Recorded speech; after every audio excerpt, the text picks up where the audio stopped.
Hi, welcome to my tube. My name's Marge. I'm a yoga and an empath, and I just like to do these little talks on how I feel about things and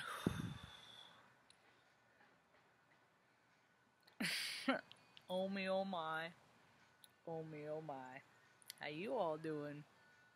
That's what I want to know. I know how I'm doing. I'm with me plenty. You know, I made these are all the notes I came up with today. I already did a video. Things are getting wild, folks. Hang on to your hats. Unless you're used to the woo-woo, if you've learned to embrace it, accept it, recognize it. If you just keep denying that it exists, you're going to have a hard time. And that's not a hard time like Noonie knew, because I don't want nobody to have a hard time. It's just kind of how it is. Anyway. Mercury's in retrograde, and I could taste it in my feelings. I think that's so interesting. I started tracking that last year because I could taste the mercury in my feelings back there. And last year I started tracking because I started tracking astrology more and more and more because I had more and more time on my hand, you know. Might as well fill it with something semi-productive or useful. And and sure enough, you know, it didn't. It just happened for the first time today, so it's a little late because it actually went in on Monday or Tuesday on the 8th. So, but I was talking to a kid today, and I was like, you know, we got the planet Mercury, and then minerals, iron ore, you know, Mercury, and mine react when things, you know, move around and they're in a certain position in the sky, you know. I said, what about iron? You know, we have iron in our blood, because I looked down. All this started because I had a bruise on my hand. And I was like, what about iron? How come there's not a planet iron? And the kid's like, yeah. And how come there ain't no mineral named Mars? I don't get bored a lot. Things are entertaining around here. I just have been thinking of the craziest stuff today. I just have been, hey mom, check this out. Hey mom, get this. Hey mom, what if? Hey mom, hey mom. And I guess that's part of astrology, is a lot of this hey mom stuff, you know. Getting good with your divine feminine. It ain't no different. Your divine feminine, you love her as you love your mother, as you love yourself. As you love your neighbor across the street or up the way, or, you know. Feminine's feminine, and even men have feminine in them, and you can recognize. So I am you and you are me. Surprise. Anyway, a lot of people are getting triggered, you know. They're getting triggered.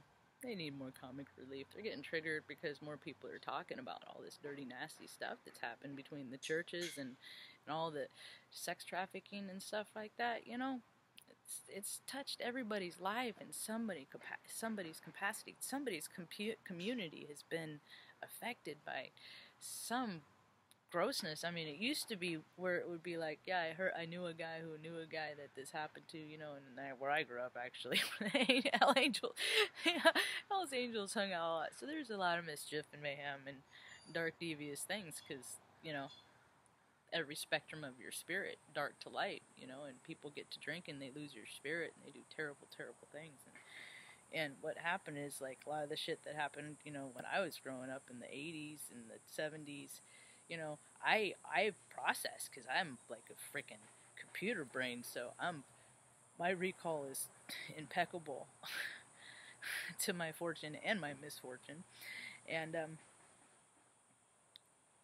as a result, I've processed and, you know, battled my demons and learned to ride my dragons and gotten through some stuff. And I'm here to help get other people through some stuff that are like me. I'm just trying to find other people that are like me. That's the trick, is trying to find the other people like me. I don't know how to find them. I keep going out to places where I think they would be, and then I just see more of the same everywhere I go. Oh, hi, dragonfly. I better watch them stepping.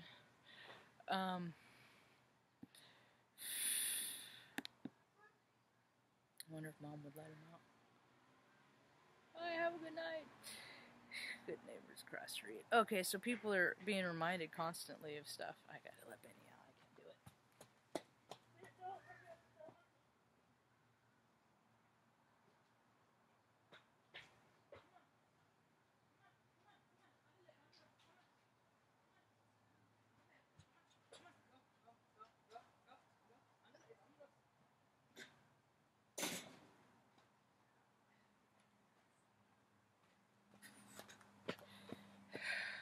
They can't get away from it because it's impacting, you know, their daughter. And some of people are even doing it, you know, they're the ones that are doing the dirty stuff because of stuff that's happened to them. And then they're like, oh my God, I'm repeating the pattern, you know, because I can talk more in depth in a more personal environment. I don't like some stuff I don't like talking about here because there are things that are sacred and private and stuff. And, I can give people an opportunity to share there because people don't get to share that stuff, and now they're able to because more people are like, oh God, that happened to me, that happened to you. And I've been watching Veronica Mars, and I mean, this is a storyline that's always happened. The oppressor and the oppressee, the controller and the controlee, the raper and the rapee, the patriarchy, all that stuff. When anyone thinks that they are, you know, and tries to take somebody else's power, which is their goodness, which, and I see it as their love, their essence, their heartbeat, their fire, their flame. What keeps you alive?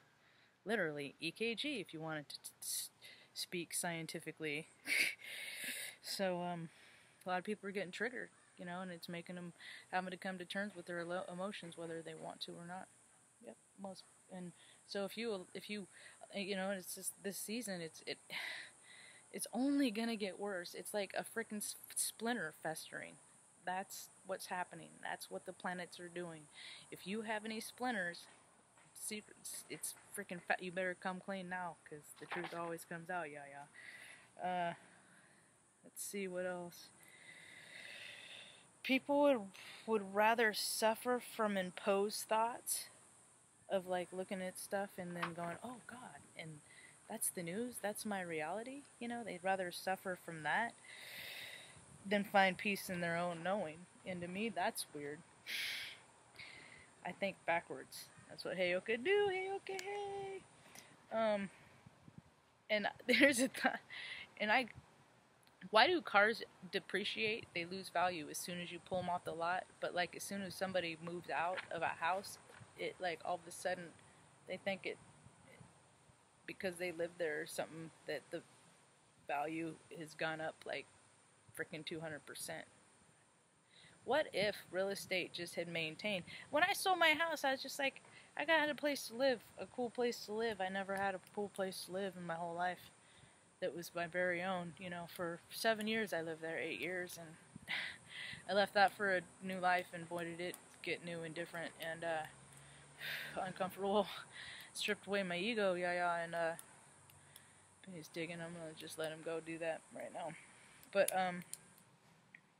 you know, it's a beautiful house, but I couldn't fill it, and that was my vision. I couldn't do it there, so when I can't get a vision to match there, then I'm not in alignment, and I'm supposed to move on. Then I did the same thing with Oregon. Now I'm gonna go try in California, and I'll keep trying until I get there or I die, you know. And then I get there anyway, right? Yeah. I think it's gonna be this whole eclipse thing. I think it's gonna be harder on men or women with more masculine in their arty pants, in their energy field. Yeah, that's my prediction. I think there's gonna be a lot of hostility, a lot of short tempers, because I think a lot of electricity is gonna go out, and there's gonna be a lot of pain and strife because of the weather, inclement weather, and if people just think about the weather and try and diffuse a little bit, that does help every now and again. It's been known to, yeah. It's called positive intention. So how am I doing? Okay, society. Oh, this is something else Mom and I were talking about today, and it's a catch-22. She said, it's because like when you're a little boy, when little boys aren't allowed to play with dolls usually, right? Or when I was growing up, it was like, no, and it's totally berated, and you just, boys don't play with dolls and girls don't play with trucks. But I was a tomboy, and I did whatever and rode motorcycles. And, you know, lucky enough for me, I was around other kids that we were tough and tumble, you know, and you know, it didn't matter. Kids wouldn't play in the creek, not boys or girls, right? We didn't make everything gender specific. We just played Red Rover, and Heads Up, and like cartoon tag and all that stuff until well after dark. Until the mosquitoes came out. It's still like that for me. As I'm looking around outside like this, I'm constantly looking for mosquitoes because they freaking love me and I hate them, and I'm allergic. And they got one the other day. Got one past my peripheral. Got me. Anyway, so you know what if boys got to play with dolls and they got sorted out? You know, maybe they got to learn to love a little girl. You know, in a pure kind of fashion. You know, without you know, saying oppress that. Girls are you know, just objects, because you know, kind of thing, kind of in my mind that kind of seems like it objectifies them because you're just freaking. You don't let them sort it out, and then they get a little bit older, and then you know, then by the time the hormones kick in, they're watching stuff online, and they're getting the wrong idea how women want to be treated right there for the get-go. So women are just like, yeah, this is great. And then here we go, and nobody I don't know, but more people are starting to talk about their feelings and emotions, thank God. So that is the cycle that's changing. People are gonna, if they just get more easy on the inside, you don't need to freaking even involve yourself with all that stuff to feed your ego and soothe your demons and all that jazz. You're just cool with just being you, hanging out with your dogs under a tree, yammering. Oh, I got an idea. This is my $1 million idea yesterday. Snap knocks. I love cameras, photography. Hi, white butterfly. He comes by to visit every day. And if I wear glasses, and that plus or minus thing, that little knob thing, that don't work for me. What I would like Nikon to do is to like take a prescription and make. Ooh, what are you? Whoa. A lens for my eye, my prescription to because looking through glass, it's just none of that works. Just I want to try that out. Just have somebody put an eyeglass in with my prescription in my Nikon camera. Yep. That'd be great. Thanks. As I was, I don't know. I think I'm going kind of long today. So I'm going to wrap it up. Benny's done too, so hope you all have a good day. Peace.